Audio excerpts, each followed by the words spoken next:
Hi, welcome to this episode of the UnNoticed show. Now, the question I've got for you today is, are you a follower? Are you an opportunist? Are you an influencer? Or are you just simply unnoticed?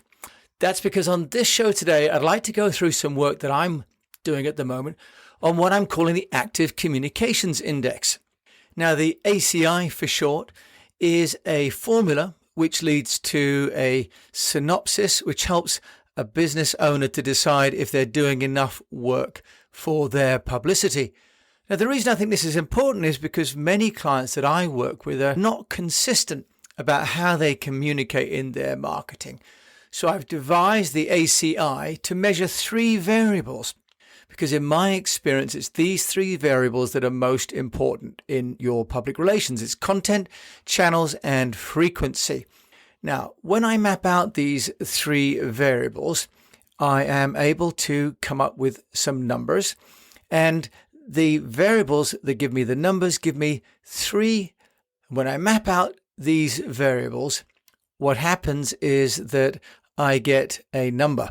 I get a number from 0 to 100, and within these numbers, I can put different companies' profiles into different categories of being a follower, an opportunist, an influencer, or just simply unnoticed.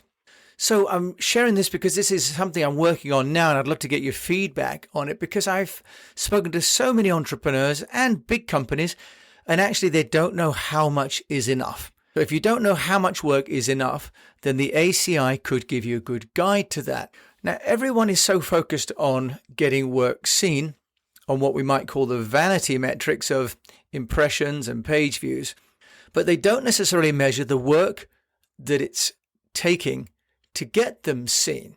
So this Active Communications Index is a very simple formula.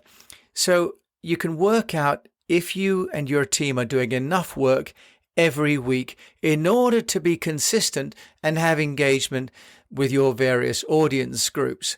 And I talk about audience groups as being internal, your allies, and your external. What I want to do is just to share with you the methodology of the ACI, because you can apply this yourself straight away. What we have to do is to start to look first of all at these three different elements. Now, content, very simply, is how much content are you creating on a daily or a weekly or monthly basis. Secondly is the channels. How many channels are you using? Many companies are using, of course, Facebook or Twitter and LinkedIn, maybe 2 or 3, or maybe YouTube. But there are many other channels as well that you can think about, which include Medium, for example, or Issue, or also Outbrain, having your own Vimeo channel. So there are many channels that many companies currently are not using. Thirdly, frequency. How often are you publishing your content? So with these three variables, when we enter these into a simple formula, I can give you then a classification. Yes, it's a bit simple, but I think that may be useful for people to then start to identify which areas they can work on. And what I'm going to do later on in this podcast is explain some of the remedies that you can have, which are all free and easy to implement. First of all, then, if we enter your data into our formula and it goes from 0 to 25, I'm sorry, but you're going to be unnoticed. Okay, and I'm going to count for you and share with you what these numbers look like in just a moment. Next, if you get from 26 to 50, you're probably a follower. 51 to 75, you're an opportunist, and 75 to 100, an influencer. Now, if I just ask you to maybe close your eyes and think of a quadrant with, obviously, on one axis, we've got content, and on the other axis, we've got frequency. So at midnight, if you like, at 12 o'clock, we've got consistent content, and at 6, we've got inconsistent. And at 3 o'clock, we've got innovative content, and at 9 o'clock, we've got dull content. Now, if you're creating content inconsistently and it's dull, it's not going to get picked up. You're going to be unnoticed. If you're creating content consistently but it's dull, then you'll be a follower. If you're creating content which is innovative but inconsistent, you're really being an opportunist. Now, if you're creating constantly Now, if you're creating consistent, innovative content, then of course, you're going to become an influencer. Okay, so the next thing I want you to think about is with these 4 quadrants, which are defined by the amount of content you create, where you put it, and how often you publish it, then we've got these 4 categories. We can create some plans and some strategies for you to implement on how to get to the top right-hand corner. Okay, then, so what I've got then is a table in front of me, which if you want, I can happily send to you later. And on this table, I've got the list of my 4 categories. I've got influencer, I've got opportunist, I've got follower, and I've got the unnoticed. And just to the right-hand side, I've got the condition.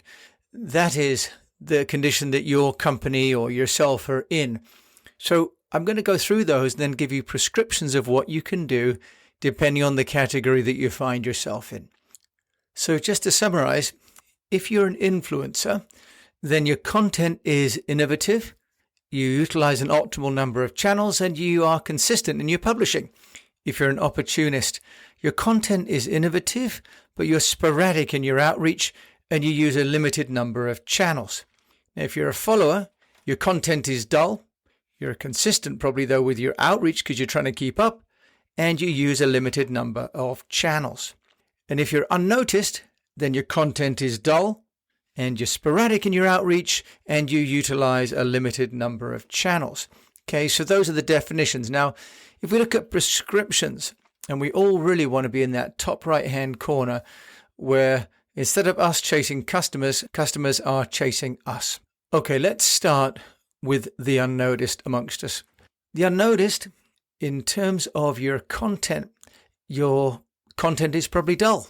You're not using enough channels and you're sporadic in your outreach. What can you do about that? On the content front, it's time to innovate and stop following what's been seen in the marketplace, either as best practice or even just something you've read. Let's look at the opportunities of storifying your business, as we talk about in the Speak PR program, how you can put the customer to the center of the story, make them the hero, and create a whole new body of content around who your business serves as customers, as your staff, and also your partners. On the channels front, it's time to increase the number of channels that you're using. Maybe currently you're using the channels that you're familiar with, but they may not be the channels that the next body of audience may be using. For example, let's say you're comfortable with LinkedIn, but you're not using medium.com for those articles. What channels can you be adding in order to extend your reach? And the third, frequency. Now, currently, if you're unnoticed, you're probably not scheduling enough. You're not sharing enough content frequently enough. So your content is appearing every now and again, and it also may not be scheduled when people are ready to read it or watch it or listen to it. Especially the case if you're working across time zones. For myself, I have listeners and clients in Asia and America and Europe. So I have to be really careful about when I send my content out. How can you schedule your content to be more frequent and more consistent? If you're a follower, then my definition is that your content is pretty dull. You're probably using a limited number of channels, but you are consistent in your outreach because you're trying to keep up. You're not left behind like an unnoticed, but also you're just part of the also-rans. Now, your content then, it's time to innovate. What could you do to start to lift your content? How could you find content to be more fun, more leading edge? Could you be using more research in your content? Could you be showing more pictures in your content? Could you be using video, for example? With channels, it's time to extend the number of channels that you've got. As I've said before on the unnoticed, you may already be using some channels that you're familiar with, but you may not be using those that you're not so comfortable with. You may be just embedding your content, for example, on a generic YouTube page. You may not have got it within your own YouTube channel. You may not be using some of the other platforms like Reddit, for example, which is very good in the B2B space. Now, what about frequency? Now, you're probably sending out enough content, but you're probably doing it manually because you're sending out content because you want to keep up with everybody else, but it's probably not going out in an automated way. You're probably just seeing when people are posting things, or when you've got something, then you send it out. So get it scheduled, get it batched so it can go out more frequently. Now, the Opportunist, your content is innovative, but you're only using a limited number of channels and you're sporadic in your outreach. You're really taking the opportunity when it arises for maybe an interview or a podcast, or maybe a tweet, or following up on somebody else's original article, but you've got something that moves that whole conversation on. So you're an opportunist, but actually you've got all the potential to become an influencer. Your content can be enhanced. You've got some great ideas that can be read and heard and watched by more people. Now, if you don't have time to create more original content, and many opportunists are actually innovators, they've got plenty of great content, you can repurpose it. You can take several pieces of content and put them into a platform like lately.com, and it will automatically generate multiple iterations of that content for you. For example, you can use a platform like Lumen 5, where you include a web address, a URL for your blog, and it'll automatically create video for you. What channels can you add? Take a look now at the number of channels that you're publishing your content on, and could you add them? Could you add some more? For example, do you have a Wikipedia page? If you are innovative, maybe you've got some patents. Maybe you've got a copyright or a trademark. What channels could you add to take that great content that you've got and put it in front of more people? And frequency. Again, this is probably the weak point for the opportunist. You're sending it out as and when you think there's a good moment. That could be, for example, around a trade show or a speaking conference. But consistency in communications is key. If you're not communicating on a regular basis with your audience, then they don't know that they can rely on you and trust you. So just like a friendship, people will only buy from someone that they trust. And like a friendship, they will get to trust you over time if you're always there for them. So scheduling that content across multiple channels is going to move you to the top right quadrant. Now let's just look at those people in the top quadrant. You're already producing innovative content. You're using your optimal number of channels, and you're consistent in your publishing. So you've got a great active communications index of 75 or above. What can you do to get better? It may be that you're an influencer in your own particular niche or in your own community, but how can you grow your influence outside into concentric communities? This is how you can build your audience and build your business, is by bridging into new communities. And of course, this is what media relations is all about. It's about going into the communities that are owned and managed by publishers. Could you start to think about content where you are registering as intellectual property, for example, and making it into a course? Could you have your content as an asset, for example, as a book? Could you create new revenue streams? Could you start to think about partnering and having your content on other people's websites? Could you start to have your content go in as contributed articles, for example? In terms of channels, have you really optimized audio and video channels fully?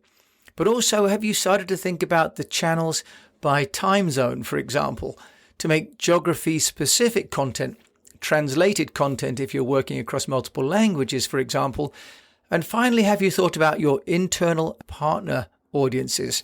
Most people think that the communication they're doing is external, about winning new customers, but it's also about bringing all those members of the team with you, the people that you pay and those people that you rely on that you don't pay directly. Could you start, for example, to have a partner newsletter?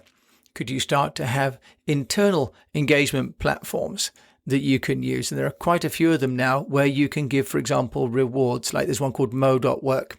Now, what about frequency? How frequently are you reaching out? Are you mapping out the avatars? In other words, your ideal customer profile. And do you know when they actually access the information on what device? I've just recently made some videos for a client. And if it's going into China, we need to make sure that the video is mobile phone friendly. But if it's going out on LinkedIn, it needs to be landscape. But in both situations, people need subtitles because they're not going to be listening to the audio on the train when they're driving, or if they are on the train, or at work rather. If you're an influencer, how do you move over and above that area where you currently are? So with the Active Communications Index, this is really a very simple formula that I'd like to suggest you can start to put in place. And I have this as well on a spreadsheet, and it works out for you where you lie. But you really don't need the formula. If you take a look, how much content do you create? Which channels do you have set up? And how frequently do you send it out? I'm going to be doing more work about the Active Communications Index and putting it online as a test. Just wanted to put this out there so that you could hear it. And if you've got any questions, or you'd like to work with me on it, or like to have your own company work through it, then please just contact me, jim@eastwestpr.com. Thank you so much for listening. And I really hope that you can see the ACI as an index that you can use internally and with your partners to measure how much work goes into your marketing. And then what will happen is the metrics will reflect how much work you put in. Take control of how much work you put in, and then let the results speak for themselves. My name's Jim James. Thank you so much for listening to this episode of The UnNoticed Show. Do please subscribe, or send me an email, or join me on LinkedIn, Jim James, East West Public Relations. Thank you, and God bless. Stay safe.